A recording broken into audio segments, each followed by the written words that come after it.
Γεια σας! Γεια σας! Είμαστε και πάλι εδώ, με λίγη καθυστέρηση αυτές τις μέρες, για ένα χριστουγεννιάτικο podcast. Τι νομίζατε, ότι διακόπηκε το podcast? Όχι, έγινε μία μικρή διακοπή για τεχνικά θέματα και για διάφορους άλλους λόγους, αλλά είμαστε εδώ δρυμύτερες για ένα έτσι festive επεισόδιο, στο οποίο θα κάνουμε rant για τα στερεότυπα και τους καλλιτέχνες. Τι καλύτερο, έτσι κάτι πιο lightweight για τη φάση και για τις μέρες. Θα μιλήσουμε έτσι λίγο για ποια στερεότυπα έχουμε υποστεί μέσα σε αυτά τα χρόνια και έτσι και από προσωπικά λίγο και από γενικά και από διάφορες εμπειρίες μας.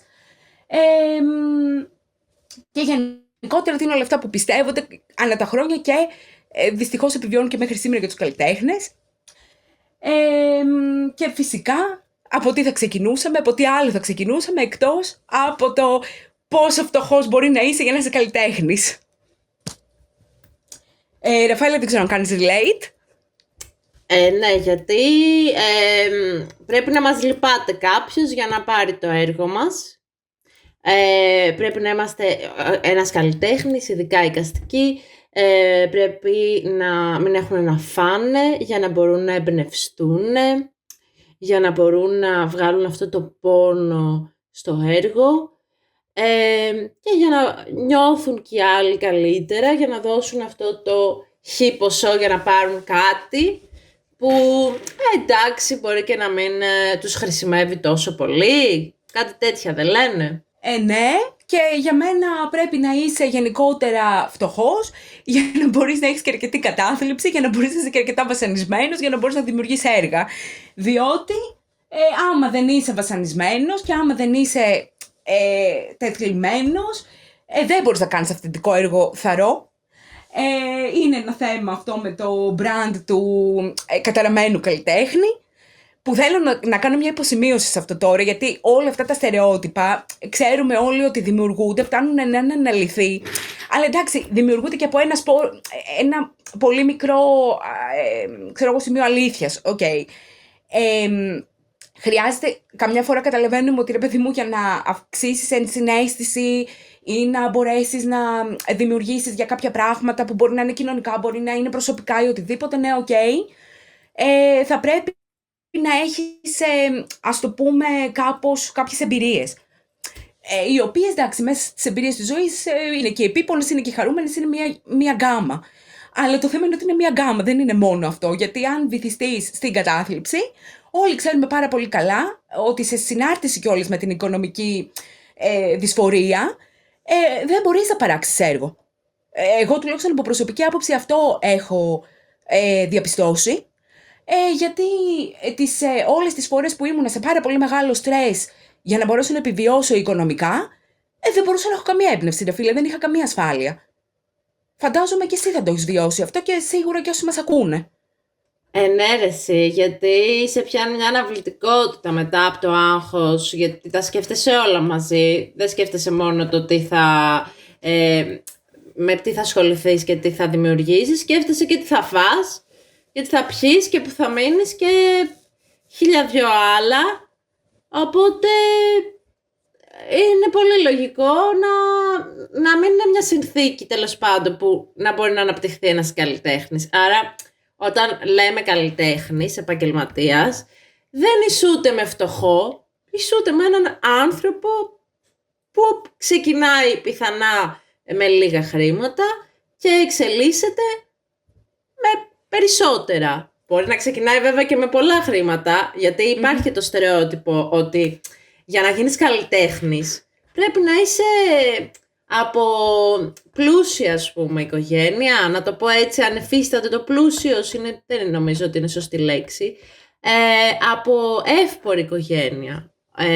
Ή από οικογένεια που να είναι γνωστή, να είναι γιατροί, ας πούμε, δικηγόροι γνωστοί, γνωστοί καλλιτέχνες σε κάποιο άλλο είδος. Γιατί αλλιώς δεν θα βγει. Δεν θα έχεις χρήματα και δεν θα κάνεις καριέρα. Ναι, είναι μια πολύ μεγάλη αντίφαση τώρα αυτή που εμφανίζεται στην κουβέντα. Δηλαδή, από τη μία λέμε ότι πρέπει να έχεις κάποιον να σε πατρονάρει, κάποιον να σε στηρίζει, κάποιον να σε χρηματοδοτεί.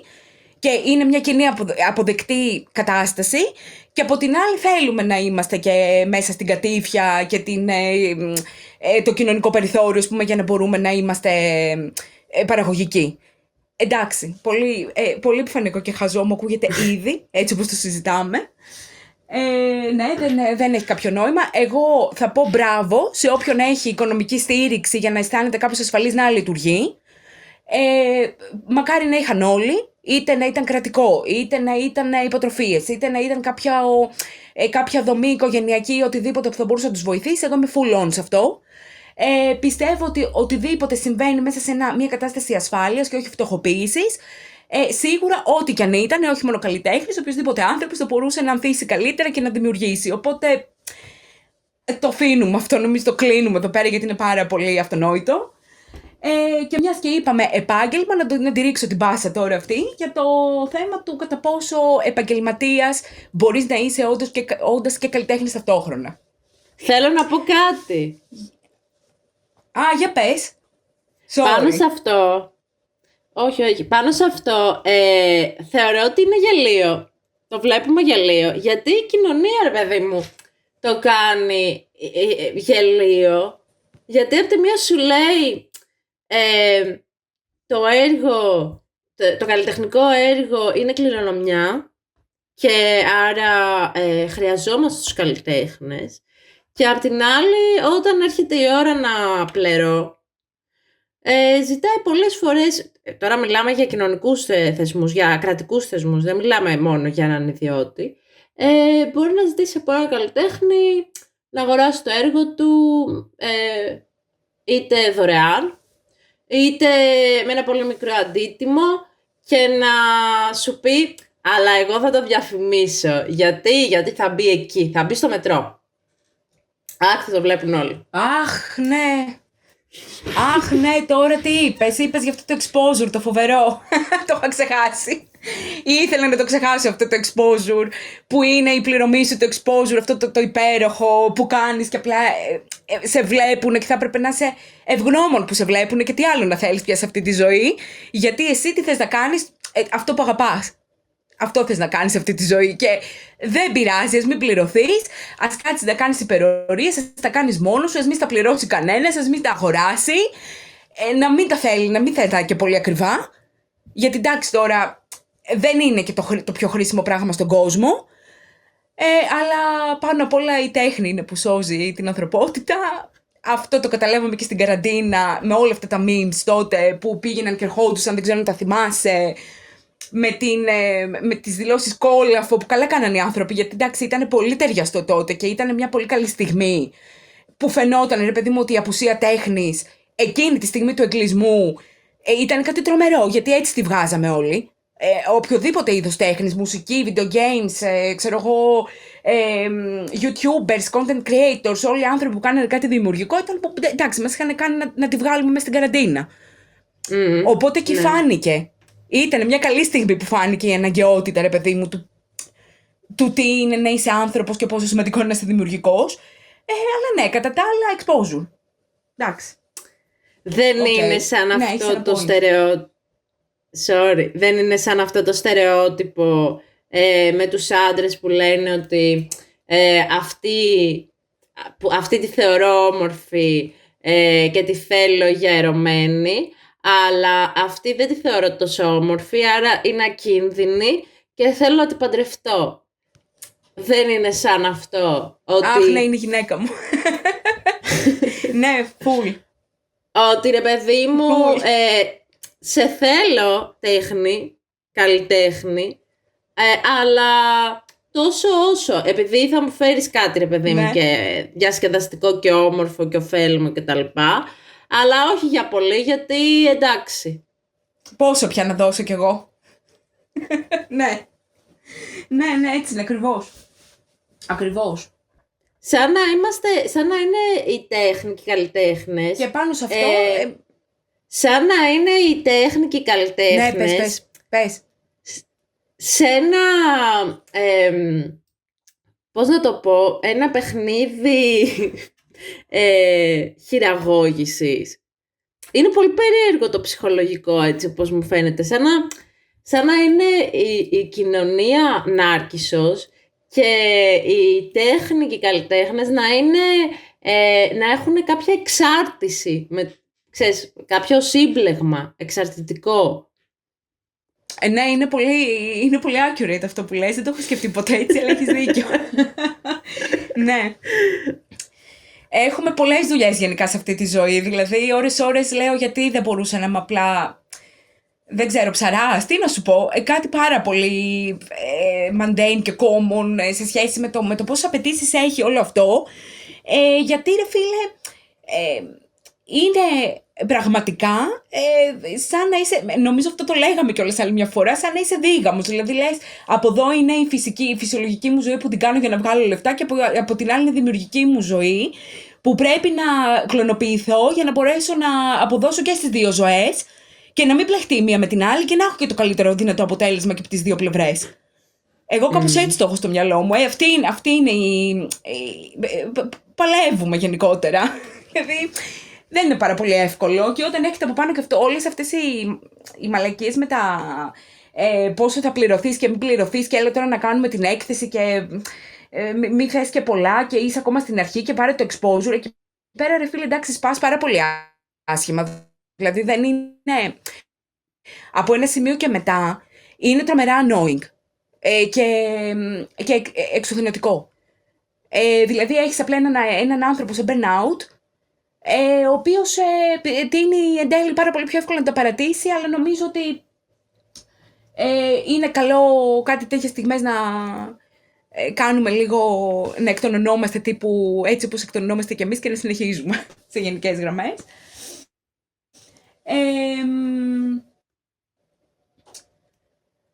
Τι άλλο, τι είναι το επόμενο,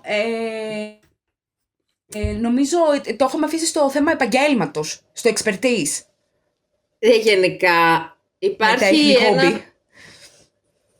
υπάρχει ένα στερεότυπο με τους καλλιτέχνες ότι σε σχέση με το ψυχολογικό τους προφίλ, ότι πρέπει να είναι αλκοολικοί, καταθλιπτικοί, φρικιά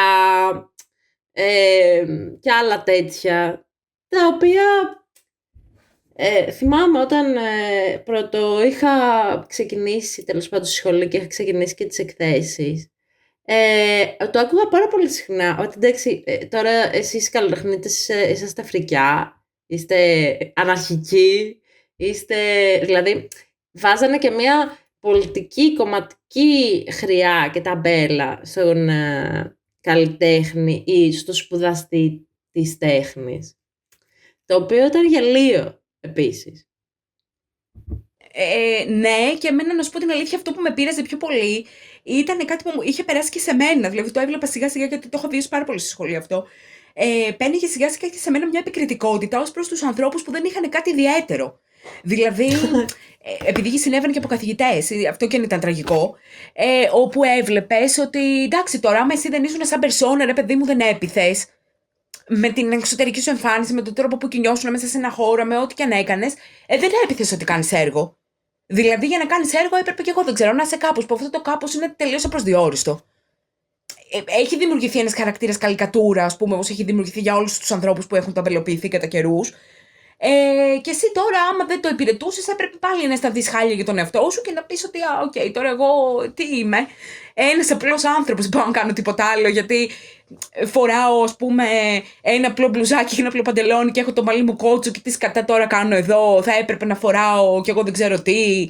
Θα έπρεπε να μιλάω αλλιώς. Θα έπρεπε να κινούμε αλλιώς. Για να μπορεί και το έργο μου, ας πούμε, να έχει κάποια ουσία. Τελικά, καμία σχέση με την πραγματικότητα. Ευτυχώς. Βλέπεις, ρε παιδί μου, σε όλα τα πράγματα ότι υπάρχουν άνθρωποι απ' όλα για όλα και ηρεμείς, αλλά μέχρι τότε το έχει ζήσει. Ναι, και παλιότερα υπήρχε, ρε παιδί μου, πάρα πολύ το στυλ, ο καλλιτέχνης, ο σκοτεινός, πάρα πολύ σκοτεινός, και αυτά που προείπα, λίγο αλκοόλ, λίγο ναρκωτικά, λίγο αντικοινωνικός, απρόσιτος. Τώρα νομίζω ότι έχει γυρίσει τούμπα και το στερεότυπο είναι πολύ χαρούμενος, πάρα πολύ κοινωνικός, λίγο influencer, λίγο πολύ χαροπός και πάρα πολύ... Πώς είναι οι ηθοποιοί, ρε παιδί μου, που έχουν αυτή τη ταμπέλα ότι είναι πολύ εξωστρεφείς και χαρούμενοι. Τώρα την έχουν αποκτήσει και οι Τώρα πάνω σε αυτό, η αλήθεια είναι κάπου, ρε παιδί μου, στη μέση. Δηλαδή, μπορεί έτσι κι αλλιώς ένας ηθοποιός είναι αρκετά εξωστρεφής, επειδή, εντάξει, είναι το όργανο του, το σώμα του και γενικότερα δίνει αυτή την αίσθηση, αλλά μπορεί να είναι και πολύ εξωστρεφής σαν άνθρωπος και να έχει, ξέρω εγώ, πολύ διαφορετική προσωπική ζωή και συμπεριφορά από αυτό που φαίνεται. Έτσι και ένας καλλιτέχνης μπορεί να είναι extrovert, ξέρω εγώ, στις συναναστροφές του και να είναι introvert, ανάλογα με το πώς είναι σαν άνθρωπος, άσχετα με το έργο του. Παρ' όλα αυτά, είναι και το θέμα τώρα με αυτό με όλο αυτό πάνω σε αυτό που λες, έχει να κάνει πολύ και αυτό με όλη την επιρροή αυτή του ότι πρέπει να κάνεις και το marketing του εαυτού σου πλέον σαν καλλιτέχνης.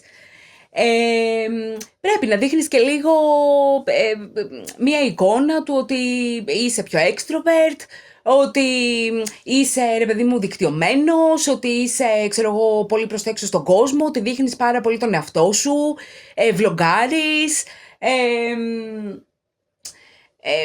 έχεις πάρα πολύ παραπάνω exposure. Τώρα, έτσι όπως το λες, σε συνάρτηση με τους ηθοποιούς, αυτό, εντάξει, είναι ένα τελείως άλλο πράγμα. Οπότε, ναι, δεν βοηθάει και αυτή την κατάσταση γενικότερα.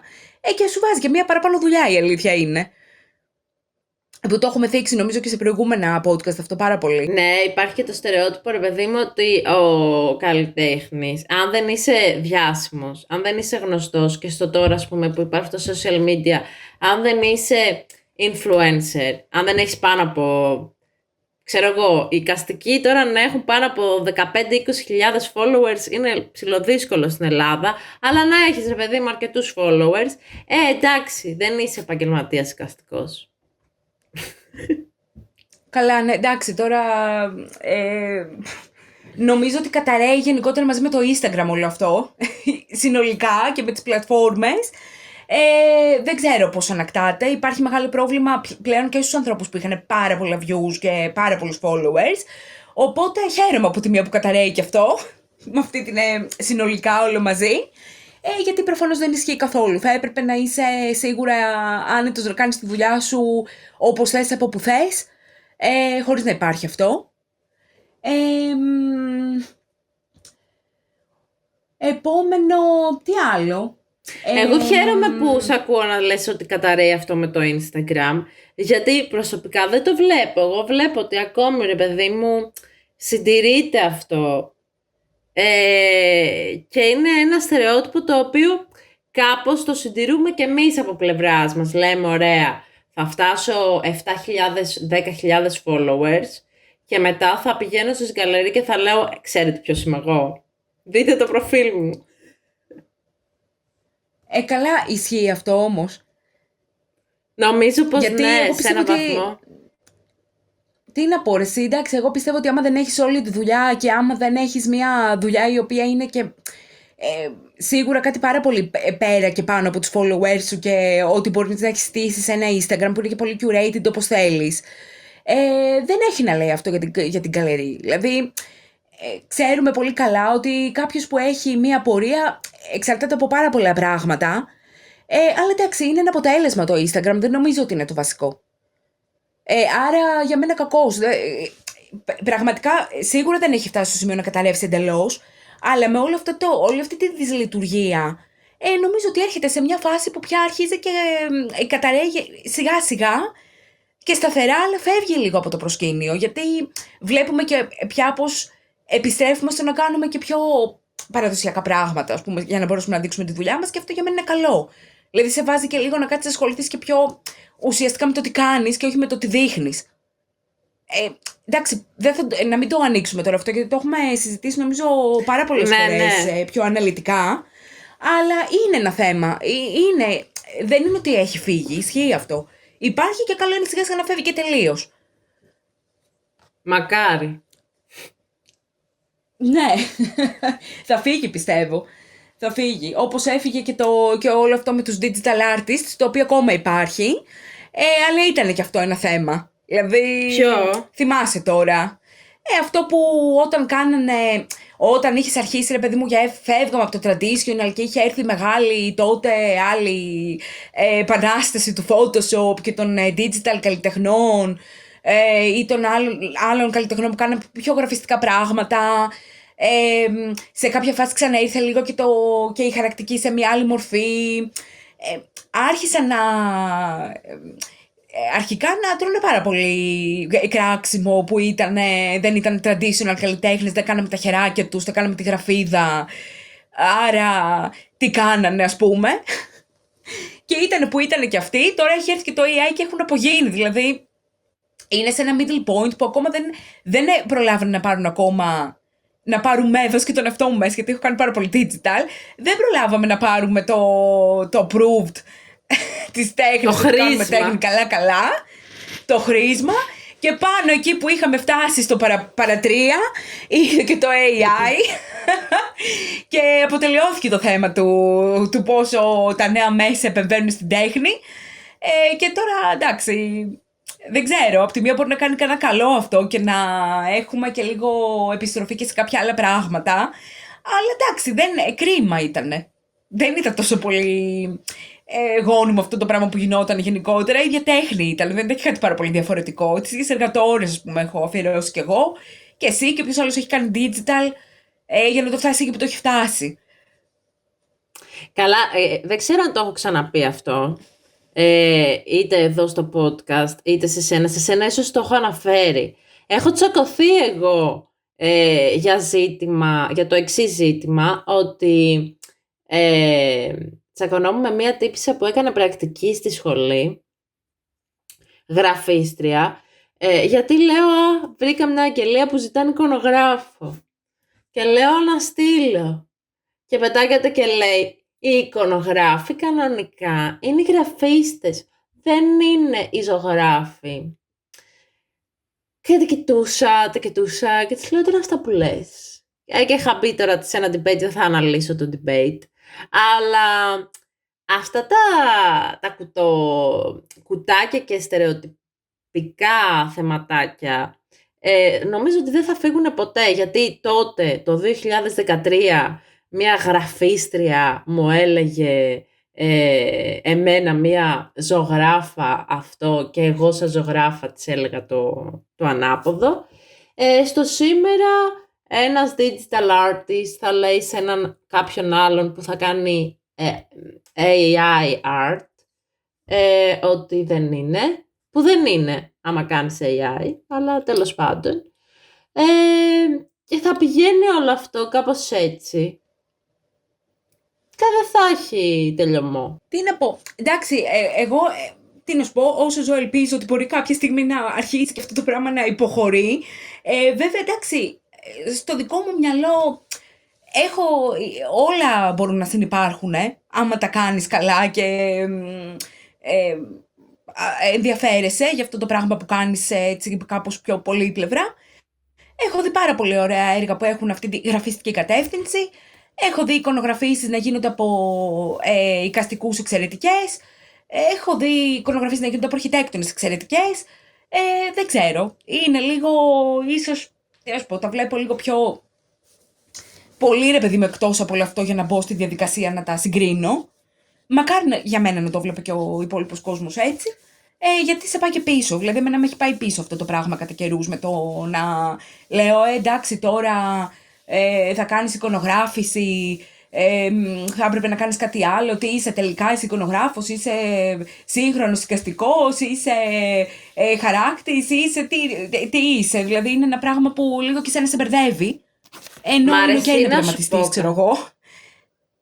Να σου πω κάτι, ο εικονογράφος είναι ο άνθρωπος ο οποίος τι κάνει, εικονοποιεί μία ιστορία. Αυτό μπορεί να το κάνει ένας άνθρωπος από πολλούς κλάδους που έχουν μέσα το σχέδιο και τη ζωγραφική. Δεν είναι μόνο ο εικαστικός με τη βούλα από την Άσκτ. Είναι και ο γραφίστας, είναι και αυτός που μπορεί να έχει κάνει σκηνοθεσία, είναι και αυτός που μπορεί να έχει κάνει φωτογραφία και πάρα πολλά άλλα. Και στη τελική λέμε ότι η χαρακτική είναι η μαμά της γραφιστικής και των έντυπων της τυπογραφίας. Άρα, τι ψάχνουμε. Ναι, τι ψάχνουμε να πούμε. Που λυσάνε κάποιοι χαράκτες. Έχω δει χαράκτη τώρα να βγάζει φλίκτινες όταν του είχα πει εντάξει, θα κάνω digital το προσχέδιο και θα το περάσω μετά σε μεγάλη επιφάνεια κανονικά. Μιλάμε, είχε πάθει εγκεφαλικό. Μα πώς τολμάς, παρακαλώ. Ναι. Ναι. Sorry. Ναι. Είναι λίγο βλακίες αυτά. Καλά, ναι, εντάξει. Ας κρατήσουμε εδώ σε αυτό το επίπεδο την κουβέντα για το AI, γιατί αν πάει προς το εκεί θα κάνουμε podcast για το AI, νιώθω. Ας το αφήσουμε για μια ξεχωριστή ενότητα μόνο του, γιατί έχει ενδιαφέρον αυτή η κουβέντα που ξεκινάει πανομοιότυπα, όπως το πάμε τώρα. Και θα γίνει αυτό στο μέλλον σίγουρα, γιατί είναι ένα θέμα που εντάξει έχει αρκετά στοιχεία να μαζευτούν τέλος πάντων για να γίνει δική του ενότητα μόνο του. Τι άλλο, είναι η τέχνη δουλειά τελικά? Είναι ένα επάγγελμα? Γιατί αφισβητείται αυτό το πράγμα, δεν είμαστε σίγουροι. Κοίταξε να δεις, για έναν τύπο ο οποίος έχει πάει και έχει πάρει 5 πινέλα από από τα Lidl όταν βγάζουν προσφορά και κάτι σετ ζωγραφικής και κάθεται και ζωγραφίζει στο σπίτι αντιγράφοντας κάποιον μεγάλο ζωγράφο και πάει και κάνει μια έκθεση στο καφέ της γειτονιάς, η τέχνη μάλλον είναι χόμπι, δεν είναι επάγγελμα. Ναι, αλλά δεν θα γυρίσει αυτός μια μέρα, κάποιος άνθρωπος σαν αυτόν, να σου πει εσένα ή να πει πίσω από σένα, που δεν θα στο πει μπροστά σου, ότι εντάξει μωρέ, και εγώ το κάνω αυτό που κάνει εκείνη πια. Πώς κάνει έτσι, ότι έχει σπουδάσει, τι σκατά έχει κάνει πια, αφού και αυτοί όσοι βγαίνουν από την καλλιτεχνία λένε σιγά και τι μας κάνανε εκεί μέσα. Και μετά έχει απλώς τη μούρλα της και έχει κάτσει να ασχοληθεί και έχει κάνει λίγο παραπάνω χόμπι από μένα και γι' αυτό τα κάνει. Και εγώ θα μπορούσα να το κάνω. Γιατί στην τελική και ο Πόλοκ τι ήτανε? Δεν πέτυχε εκεί πέρα πογιές πάνω σε ένα τελάριο και εγώ μπορώ. Έλα τώρα, εγώ τα έχω ακούσει πάρα πολλές φορές αυτά, να ξέρεις. Την έχω ζήσει αυτή την αμφισβήτηση πάρα πολύ και νιώθω ότι έγκυται στο πρόβλημα του κατά πόσο αναγνωρίζεται αυτό το πράγμα όντως σαν επάγγελμα. Επειδή είναι πάρα πολύ open και ανοιχτό και έχει πάρα πολλές διαφορετικές, ρε παιδί μου, ξέρεις, πρακτικές, δεν είναι τόσο συγκεκριμένο στο μυαλό κάποιου που κάνει κάποιο άλλο επάγγελμα, που χρειάζεται στο μυαλό των περισσότερων ανθρώπων απόλυτο expertise για να το κάνεις. Εσύ εντάξει, δεν χρειάζεται κιόλας να το σπουδάσει και πολύ και να έχεις ασχοληθεί πάρα πολύ, γιατί δεν θα έχει επιπτώσεις, όπως ας πούμε άμα ήσουν γιατρός ή άμα ήσουν δικηγόρος ή άμα ήσουν οτιδήποτε άλλο. Και αυτό που με ενοχλεί σε αυτή την ιστορία είναι ότι καμιά φορά σου αφαιρεί γενικότερα πάρα πολύ credit από τον κόπο που έχεις κάνει και από το πόσο έχεις ασχοληθεί. Και επίσης ότι βλέπει άλλος πάντα το αποτέλεσμα χωρίς να καταλαβαίνει τι μπορεί να έχεις υποστεί εσύ για να φτάσεις μέχρι εκεί, τι θυσίες εντός πολλών εισαγωγικών έχεις κάνει, τι υποχωρήσεις, να το πω καλύτερα, γιατί εντάξει, θυσίες δεν μ' αρέσει η λέξη, αλλά τι υποχωρήσεις μπορείς να σε αναγκαστεί να κάνεις μέσα σε αυτό το πλαίσιο που συζητάμε μέχρι τώρα, για να φτάσεις να κάνεις αυτό το πράγμα και να μην το παρατήσεις, που όλα σου λένε να το παρατήσεις με πάρα πολλούς τρόπους. Έχεις πολλά πράγματα εναντίον σου. Και τελικά εντάξει, είναι πάρα πολύ εκνευριστικό να σου το αφαιρεί κάποιος πάρα πολύ εύκολα όλο αυτό το πράγμα. Εμένα με θυμώνει τρομερά. Εν τω μεταξύ τα λες όλα αυτά. Και εγώ αυτή τη στιγμή εδώ μπροστά σε ένα φάκελο έχω το χαρτί με τους ΚΑΔ που μπορώ να δηλώσω, γιατί είχα περάσει από το επιμελητήριο για να ρωτήσω κάτι για κάτι παραστατικά που θέλω να ξέρω πώς θα τα εκδώσω κτλ. Και υπάρχει το επιμελητήριο, το Δικαστικό Επιμελητήριο Ελλάδος. Είναι υπό την αιγίδα του Υπουργείου Πολιτισμού. Κόβουμε αποδείξεις, κόβουμε παραστατικά, κάνουμε συνεργασίες κτλ. Ναι, Και κατά τα λοιπά, άμα εσύ μπορείς και έχεις πρόσβαση σε υλικά ζωγραφικής, αυτό αυτομάτως στο μυαλό σου μπορεί να σημαίνει ότι ναι, δεν είναι επάγγελμα, είναι χόμπι γιατί μπορώ να το κάνω και εγώ μπορώ να το κάνω και καλύτερα κιόλας. Γιατί το πιο πιθανό είναι ο άλλος να πάει και να κάνει, να μην κάνει ζωγραφική, να κάνει, πώς το λένε, αυτό που κάνεις γύρω-γύρω το outline και μέσα το χρωματίζεις. Το χρωματίζει. Και εντάξει, φανταστικό. Αυτό είναι. Τέχνη. Ναι, είναι λίγο... είναι και αυτή η διάκριση ανάμεσα στο τι είναι πραγματικά craft και τι είναι τέχνη. Είναι λίγο θολά τα όρια εκεί πέρα και γενικότερα νιώθω ότι επειδή υπάρχουν πάρα πολλές πιέσεις, έτσι κι αλλιώς, σου βάζει ένα πάρα πολύ μεγάλο παραπάνω βάρος και μία έξτρα παραπάνω ενόχληση, που εντάξει ρε φίλε είναι πάρα πολύ annoying, δηλαδή δεν είναι τελικά δικό σου πρόβλημα το κατά πόσο και η αυτογνωσία τέλος πάντων που έχει ο καθένας ή η γνώση που έχει πάνω στο γιατί εσύ απαιτείται να έχεις κάποιες δεξιότητες για να κάνεις κάτι. Και σαφώς έχεις κάνει πάρα πολλά πράγματα για να υπηρετήσεις ένα επάγγελμα. Και αυτό φαίνεται φυσικά στην κρίσιμη στιγμή. Νομίζω ότι δεν τους αρέσει η τέχνη, γιατί δεν τους αρέσει η ζωγραφική, η ζωγραφική ρε παιδί μου, ένα έργο από μνήμης που το δουλεύει ένας δημιουργός και το δουλεύει, το χτίζει με πινελιές και όχι με ένα με ξεκάθαρες φόρμες. Δεν τους αρέσει. Έχουμε να σχολιάσουμε φυσικά και το θέμα της εμφάνισης. Ναι, δεν το σχολιάσαμε το θέμα της εμφάνισης. Όχι, βέβαια. Δεν ήταν μαζί με την περσόνα. Εσύ λες τώρα για τα φυσικά σου χαρακτηριστικά, ας πούμε. Φυσικά χαρακτηριστικά, μποέμ, με τι κυκλοφορεί, piercing, τατουάζ, ότι πρέπει να ταξιδεύει σε κουλά μέρη, όλα αυτά, η μουσική που πρέπει να ακούει, πρέπει να παίζει μουσική με κανένα τενεκεδάκι από κοκακόλα, τέτοια πράγματα. Τα είχα ξεχάσει αυτά τα φοβερά. Καλά, ναι, ούτε καν. Δηλαδή, δεν ξέρω αν έχω κουράγιο να τα σχολιάσω όλα αυτά, γιατί μου φαίνεται πάρα πολύ αστεία, αλλά θυμάμαι μια εποχή που ήμασταν μικρότεροι, είχαν ρε παιδί μου, είχαν να δώσουν τότε, παίζανε πάρα πολύ. Θέλω να πιστεύω πια ότι το έχουμε ξεπεράσει αυτό, στα αλήθεια. Δεν θέλω να σκέφτομαι ότι υπάρχει ακόμα. Νομίζω εντάξει ότι όλοι είναι τελείως άσχετο, αλλά μπορώ να πω ότι βλέπω ότι υπάρχει ακόμα στο θέμα του aging. Παίζει ακόμα διάκριση λίγο ανάμεσα στο γυναικείο και το αντρικό. Βάλλονται πάλι λίγο γυναίκες περισσότερο από αυτό.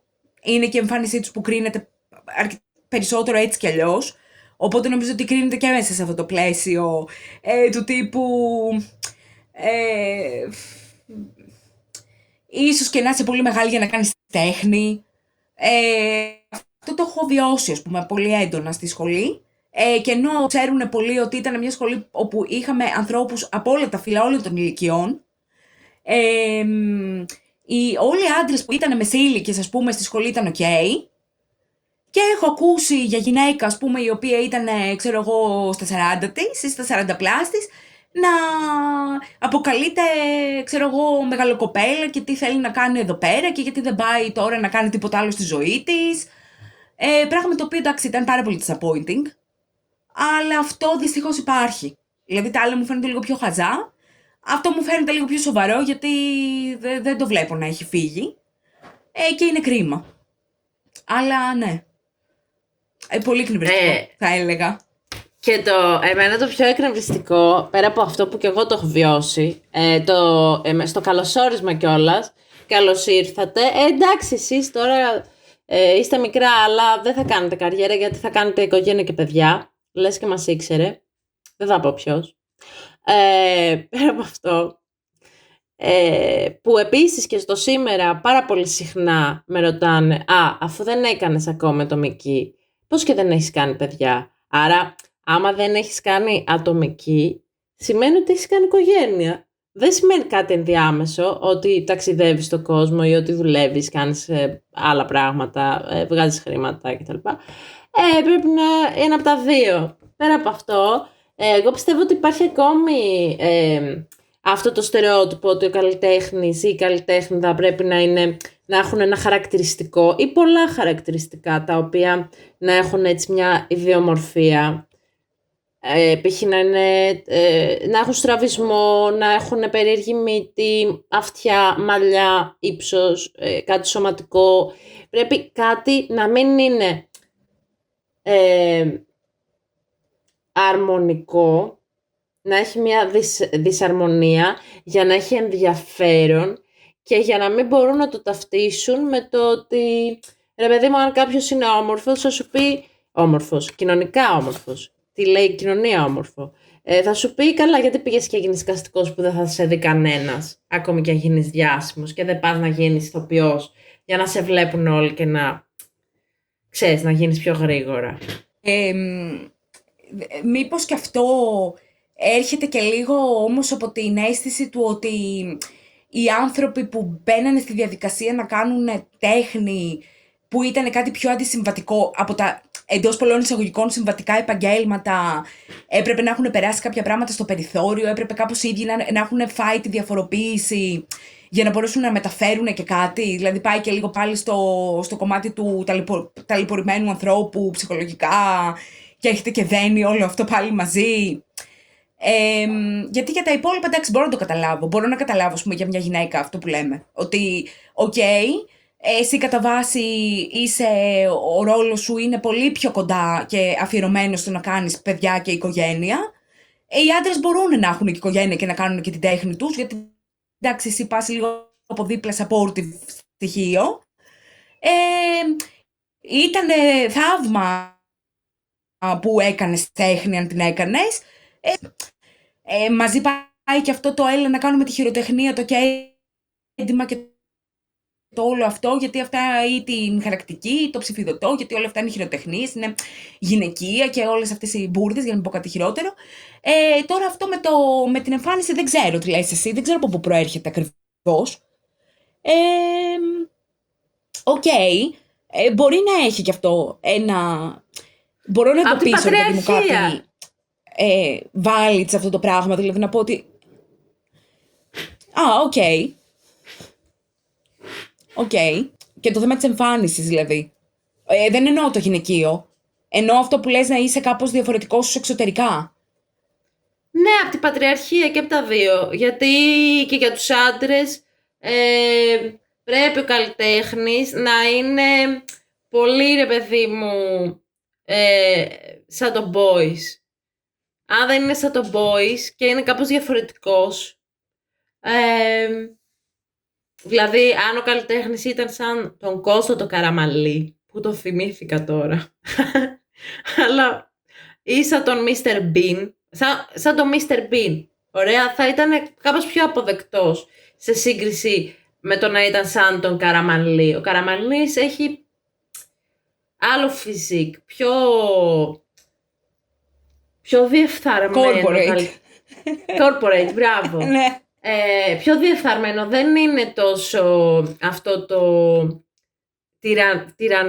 τυραννισμένο μάλλον από τη ζωή, αν υπάρχει τώρα αυτό το ρήμα.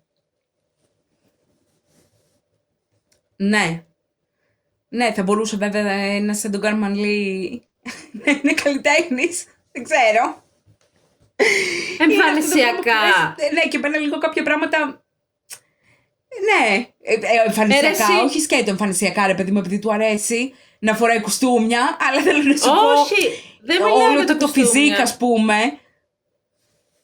Για το φυσικ μιλάω, δηλαδή δεν μπορείς, και με τρελαίνει αυτό γιατί είναι ρατσιστικό, δεν μπορείς να ελέγξεις τη σωματοδομή σε σχέση με το ενδιαφέρον και το ταλέντο και τη τέχνη. Είναι κάτι τελείως διαφορετικό. Αν εγώ δηλαδή, εγώ είμαι 1,77. δεν θα έπρεπε δηλαδή να είμαι εικαστικός, επειδή δεν βολεύει σε κάποιες έτσι, δραστηριότητες που έχουν να κάνουν με το καβαλέτο, πρέπει να είμαι όρθια γιατί καθισμένη δεν βολεύει. Τι, blog. Έχεις εσύ αντιμετωπίσει τέτοιο πρόβλημα ότι σου λένε ότι είσαι πολύ ψηλή για ένας καλλιτέχνης? Όχι, εμένα μου έλεγαν στο παρελθόν ότι καλά, τι κάνεις εσύ, ηθοποιός έπρεπε να γίνεις. Α, μπράβο, αυτό ναι, το καταλαβαίνω. Να σου πει κάποιος ναι, δεν ασχολείσαι με τίποτα άλλο. Βλέπεις και εσύ τώρα να παράγεις στερεότυπο. Γιατί το καταλαβαίνεις? Δηλαδή, ο ηθοποιός απ' την άλλη πρέπει να είναι μόνο π.χ. ψηλός, κοντός, ξανθός, μελαχρινός. Δεν πρέπει να έχει εσωτερικά στοιχεία τα οποία θα έχουν να κάνουν με το ταλέντο, παύλα, τον επαγγελματισμό του. Ναι, ρε, εννοείται. Το καταλαβαίνω, εννοώ προφανώς από την πλευρά των άλλων. Όχι από μένα, αλλά ναι. Ναι, το κατάλαβα τώρα έτσι πώς το θέτεις. Εντάξει. Όχι, ναι, δεν θα σπάσετε. Δεν θα τελειώσει το podcast τώρα. Έχουμε ακόμα πολύ. Είναι νωρίς. Είναι νωρίς για να τσακωθούμε. Λοιπόν. Ναι, οκ. Εντάξει. Τα ακούω. Τα ακούω και τα δέχομαι. Άλλο. Ρε παιδί μου, αυτό με το φίλο, το να είσαι straight πια, εντάξει, είναι και λίγο μαλακία να είσαι καλλιτέχνης και να είσαι straight. Πρέπει κάπως να ανοίξεις την LGBTQ κοινότητα, γιατί αλλιώς πώς θα δείξεις ότι είσαι open mind και ενσυναισθητικός για να μιλήσεις για ζητήματα και μέσω της τέχνης σου. Τώρα αυτό που είπες για τη σεξουαλικότητα πάει τώρα που με πήγες πάρα πολύ πίσω, εκεί που ήταν όλο αυτό το πακέτο της μαλακίας, ρε παιδί μου, μαζεμένο. Δηλαδή ήταν στιγματισμένη και η σεξουαλικότητα, ήταν στιγματισμένο και το ποιος είναι open και σε τι. Δηλαδή ήταν παρέα και αυτό, πήγαινε και λίγο μαζί ότι οι καλλιτέχνες έχουν και λίγο τον έκλειτο βίο, ότι έχουν ροπές σε περίεργες σεξουαλικές δραστηριότητες, σε εθισμούς, σε πράγματα που δεν ήταν και πάρα πολύ καθώς πρέπει.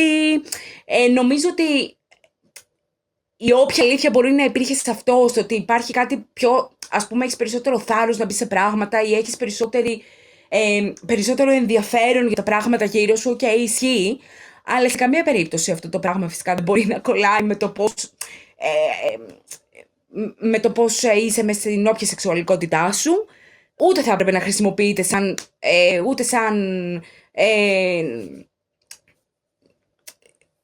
ούτε να σου δίνει κάποιο pass έξτρα, ρε παιδί μου, σε κάτι, σε κάποιο επάγγελμα, ούτε να σου κόβει. Αυτό θα ήταν το ιδανικό.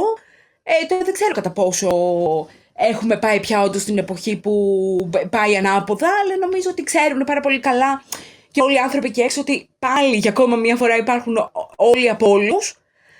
Και εντάξει, δεν θα έπρεπε. Δεν έχει κάποια βάση, δηλαδή, για μένα ουσιαστική πια αυτό. Ξέρεις τι, δεν είναι το ζήτημα μόνο ότι πάει ανάποδα. Είναι ότι πάντα, επειδή εμείς οι καλλιτέχνες θα βιώσουμε κάτι στην ηλικία των 20, που μπορεί να είναι ότι κάναμε one night stand, ας πούμε, και θα το φέρουμε από τη μνήμη μας αρκετές φορές, θα το ανασύρουμε για να το αποτυπώσουμε, γιατί μπορεί να είναι κάτι δυνατό και μπορεί να είναι και κάτι, όχι μπορεί, είναι και κάτι το οποίο αφορά όλο τον κόσμο. Όλοι συνευρίσκονται σεξουαλικά, με όποιον, με ό,τι. Και επειδή λοιπόν εμείς το ανασύρουμε και το βιώνουμε με έναν τρόπο συχνά πυκνά μέσα από το έργο μας, κάπως λειτουργεί στερεοτυπικά ότι είμαστε ανομαλιάριδες, ότι είμαστε πάρα πολύ σεξουαλικοί, που αυτό καλό είναι, δεν είναι καθόλου κακό, αλλά δεν είναι και πλήρως αλήθεια, ρε παιδί μου. Όχι, δεν είναι πλήρως αλήθεια, καθόλου δεν είναι αλήθεια πολλές φορές. Το asexuality που βαράει με την κατάθλα και με το οικονομικό πρόβλημα είναι ασύστολη. Δεν μπορώ να πω κάτι άλλο. Δεν έχεις όρεξη, δεν έχεις φαντασία για τίποτα. Τώρα σου έχει κοπεί και έμπνευση που να τη βρεις την όρεξη να κάνεις τρέλες στο σεξ. Ναι, δεν νομίζω ότι παίζει αυτό. Όντως, μπορείς να είσαι full conservative και να κάνεις έργο για τον οποιοδήποτε λόγο σχέση με αυτό.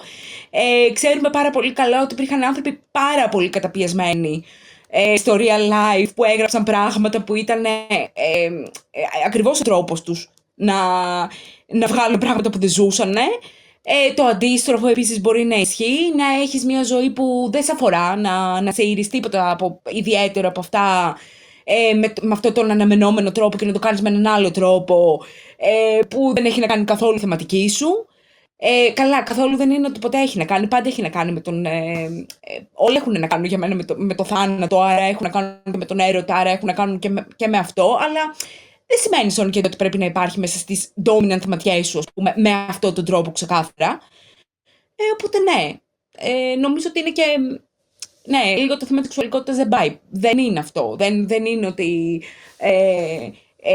ότι είναι τέρμα σεξουαλικό και εκείνη και αυτό που γίνεται εδώ πέρα, παιδιά, ούτε καν.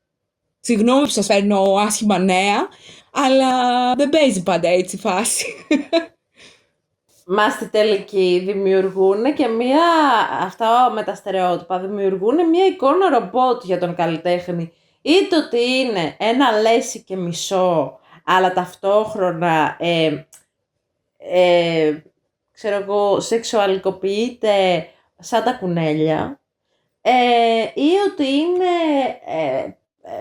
πελούσιος με αμύθιτη περιουσία και ταυτόχρονα ασεξουάλ τελείως, γιατί είναι πάρα πολύ κουλτουριάρης. Δηλαδή δεν υπάρχει καμία ισορροπία και κανένα, ρε παιδί μου, είναι ή μαύρο ή άσπρο. Δεν υπάρχει κάποιος ενδιάμεσος τόνος.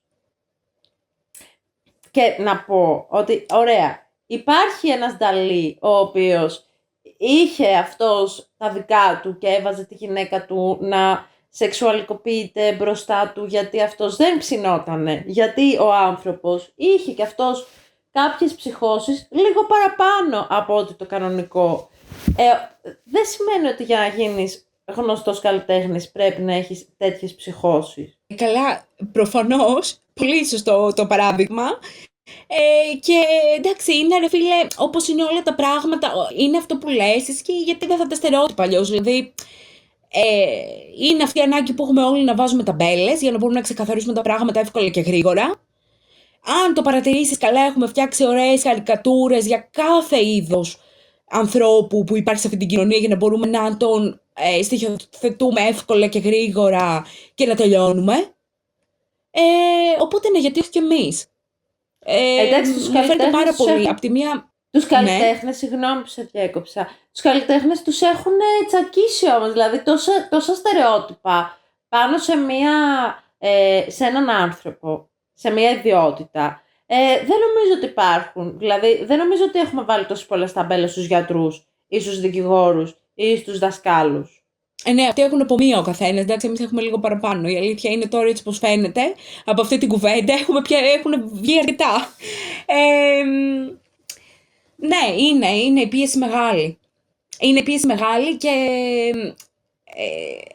νομίζω ότι ενώ είναι στην πραγματικότητα ένα επάγγελμα που και υποπληρωμένο είναι γενικά και δύσκολο κάποιος να το υπηρετήσει και να το ακολουθήσει, είναι μεγάλο βάρος όλα αυτά τα πράγματα και δυστυχώς καλά κρατούν κάποια από αυτά που είπαμε τώρα, ακόμα και με όλη αυτή την πολύ χιουμοριστική διάθεση, είναι στενάχωρα. Έχουν μεγάλη επίδραση στην καθημερινότητα. Εγώ τουλάχιστον το έχω δει από τον εαυτό μου. Με έχουν σπρώξει πάρα πολλές φορές στο να αισθάνομαι ότι ίσως δεν έχει τόσο πολύ μεγάλη αξία αυτό που κάνω. Ότι δεν μπορεί να αναγνωριστεί, γιατί είναι ένα πάρα πολύ σημαντικό κομμάτι όταν βρίσκεσαι σε μια κοινότητα και θέλεις, που βασικά σε έχει πείσει, να το πω έτσι, δεν μπορώ να πω ότι είναι σίγουρο, αλλά σε έχει πείσει ότι πρέπει να είσαι χρήσιμος για να έχεις αξία με κάποιο τρόπο. Ίσως όχι με τον ιδανικό τρόπο. Έχουν πει πολλά πράγματα στη μέση, δεν είμαστε εκεί. Είναι πολύ ρομαντικοποιημένο και ωραίο έτσι όπως το λέω. Και εφόσον λοιπόν σε έχει πείσει ότι πρέπει να είσαι χρήσιμος και παραγωγικός, είναι μια πάρα πολύ μεγάλη πηγή απογοήτευσης το να βλέπεις ότι δεν μπορείς να είσαι. Ενώ ξέρεις ότι έχεις skills, ξέρεις ότι είσαι καλός σε κάτι, υποπτεύεσαι ότι έχουν αποδώσει μάλλον αυτά τα πράγματα που κάνεις από όπου μπορείς να το διαπιστώσεις, και το ότι δεν μπορείς πραγματικά να το επικοινωνήσεις, να το κάνεις και όλο αυτό το πράγμα να έχει μια αποδοχή ή ένα σεβασμό στην τελική στο κάτω-κάτω όταν συμβαίνει, είναι ένας πάρα πολύ μεγάλος μοχλός πίεσης να σε κάνει να σκέφτεσαι ότι και εσύ δεν έχεις αξία. Και αυτό είναι θλιβερό. Πέρα από το αστείο, το χιουμοριστικό της υπόθεσης που το έχουμε ανάγκη και το φέρνουμε πάρα πολύ στο προσκήνιο για να μπορούμε να συνεχίζουμε, αλλά ναι, είναι αρκετά επιβαρυντικό. Ναι, εγώ θέλω να μείνουμε λίγο στο χιουμοριστικό, γιατί έτσι, πραγματικά μόνο έτσι πρέπει να το βλέπουμε, γιατί όταν το παίρνουμε στα σοβαρά, κάτι το οποίο είναι πραγματικά η γελοιότητα του κάθε μυαλού που ουσιαστικά δεν τα έχουν καλοσκεφτεί αυτά που αναπαράγουν, όποιοι τα αναπαράγουν. Απλά λένε μασημένα πράγματα. Α, είσαι καλλιτέχνης ή είσαι φρικιό. Α, είσαι καλλιτέχνης ή είσαι φτωχός. Α, είσαι καλλιτέχνης ή είσαι πελούσιος ή είσαι από οικογένεια πελούσια. Όλα αυτά τα χαζά.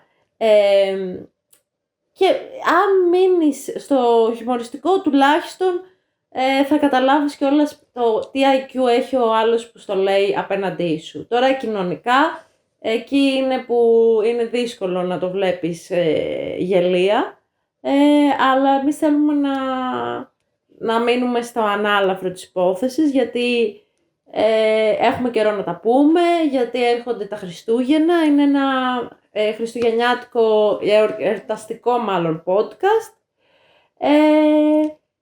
και να μην το βαρύνουμε. Να μην φέρω και εγώ λίγο τη μαυρίλα των Χριστουγέννων. Εμένα τα Χριστούγεννά μου είναι κιουμπρικά. Δεν είναι κανονικά όπως όλων των άλλων ανθρώπων. Οπότε θα έπρεπε να το φέρω. Το έφερα, το περιόρισα, το σταματάω εδώ. Δεν θα το συνεχίσω. Θα το ζήσω μόνη μου από εδώ και πέρα ότι θα κλείσει αυτό το podcast. Αλλά ναι. Ναι, να μην ζήσω κι εγώ λίγο σαν βασανισμένος καλλιτέχνης που είμαι κιόλας. Βέβαια. Εγώ που είμαι, τι είμαι? Εγώ έπρεπε να γίνω ηθοποιός.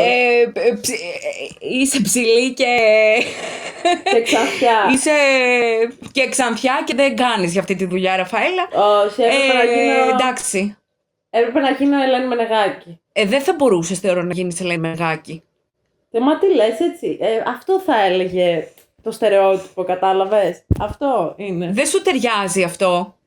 Ναι, γιατί μπορεί να γινώσουν, Μενεγάκη δεν σε κόβω. Καταρχήν τώρα θα ανοίξουμε μια πολύ λούμπερ συζήτηση. Τη συχαίνομαι αυτή τη τύπισσα. Κούκλα, αλλά τη συχαίνομαι. Γιατί εσύ, ας πούμε, είσαι ο Σκρούτς των Χριστουγέννων ή τι είπες? Τέλος πάντων, η κατήφια. Έλα, σε παρακαλώ. Δηλαδή, το Grinch. Αν είναι δυνατόν. Εντάξει, είσαι εγώ και εγώ είμαι δίδυμος. Εντάξει, κάπως εξηγούνται τα πράγματα. Εντάξει, λίγο ανάλαφρη, εγώ λίγο πιο σοβαρή εσύ, αλλά μέσα σ' άκρες. Ποια σοβαρότητα?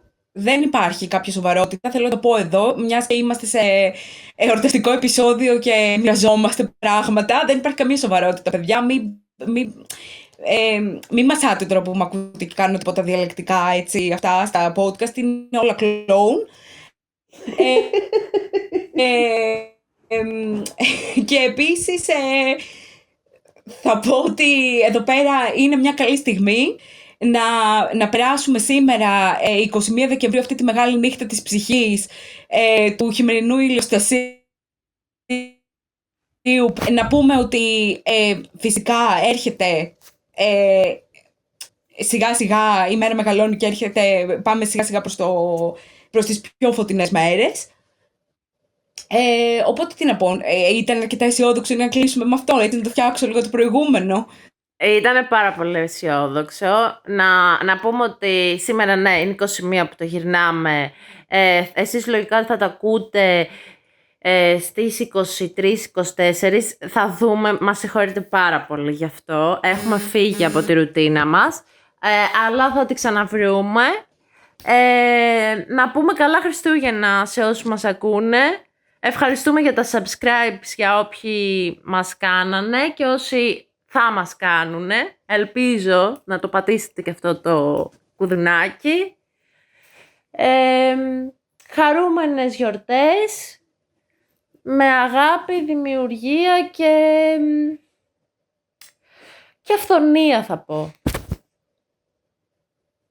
Πάρα πολύ ωραία. Καλά Χριστούγεννα και από μένα.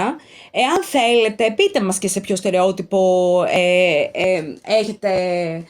ποιο στερεότυπο μπορεί να έχετε εσωτερικεύσει αυτά τα παραπάνω που είπαμε.